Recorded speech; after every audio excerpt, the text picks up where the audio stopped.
closing statement, 2 minutes, Ms. Estes.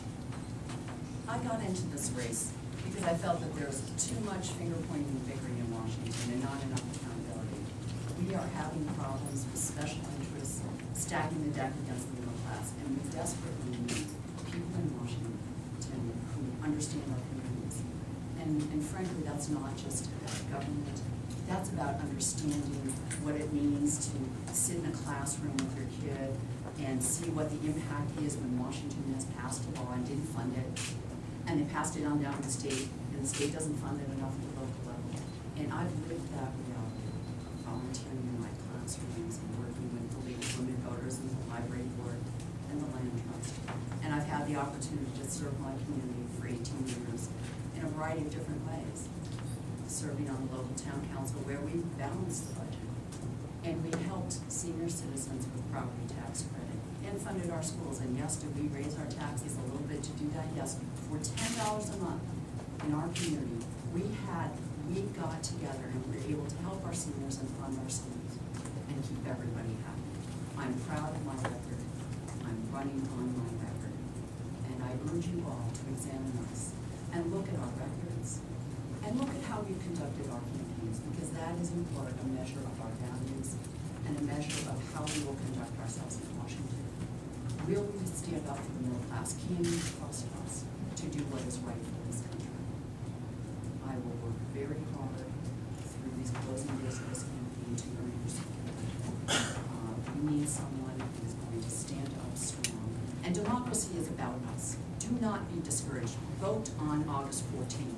Because your vote is your voice.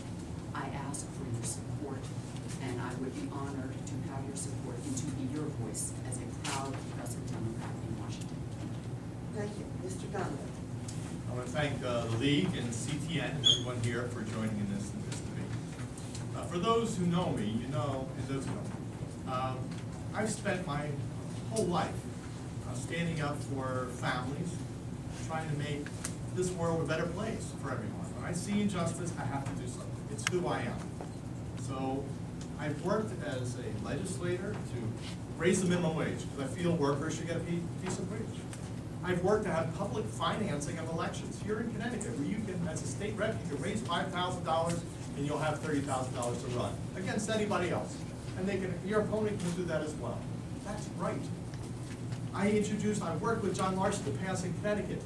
I wasn't a state rep at the time, but family and medical leave. And then this past year, we passed the paid sick leave. Those are things that affect families and make things better. Because you know what? If you're a family and your kid gets sick, you shouldn't lose a day's pay. Luckily, my wife and I, when the kid was throwing up, we looked at each other, whose turn? Your turn. My turn, right? We took turns. So we had sick time. Other people don't. That's not fair.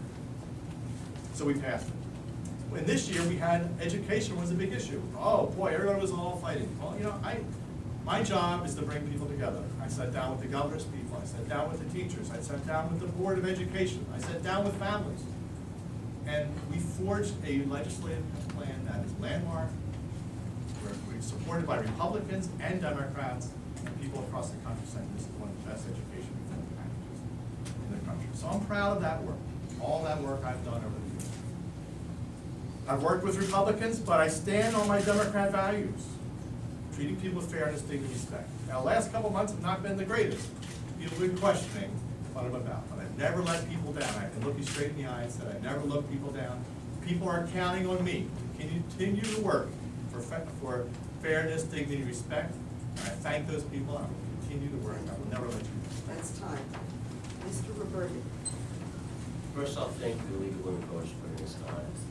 I came here to talk about issues, and I made it intention not to bring up some of the other outside rhetoric that's out there. But since as Ms. Estes made a decision to go there, I will gladly talk about it. First and foremost, you seem to have me confused with my father. I do not. I'm not the owner of a lobbyist. I'm not a lobbyist in any shape or form. I have divested myself and sold off anything that has anything to do with that business very intentionally, because my life has been working with our veterans, helping them get jobs and find housing. It's been on the ground running the daily operations of a homeless shelter. It's been standing up for people who need a voice down there. And so if you're looking for someone to be a voice in Congress, for you, a representative, I am your person, because that's what I've dedicated my life to. I am not a lobbyist. Shame on you for helping, for making that lie like that. And when we were talking about energy and the environment and all the great things, I gave you the benefit of the doubt, and I let you get your point across, that these are things that you say you believe in. Yet the simple fact of the matter is, you made a decision to purchase stock in ConocoPhillips, in ExxonMobil, in Chevron Texaco, which are some of the biggest polluters we have out there.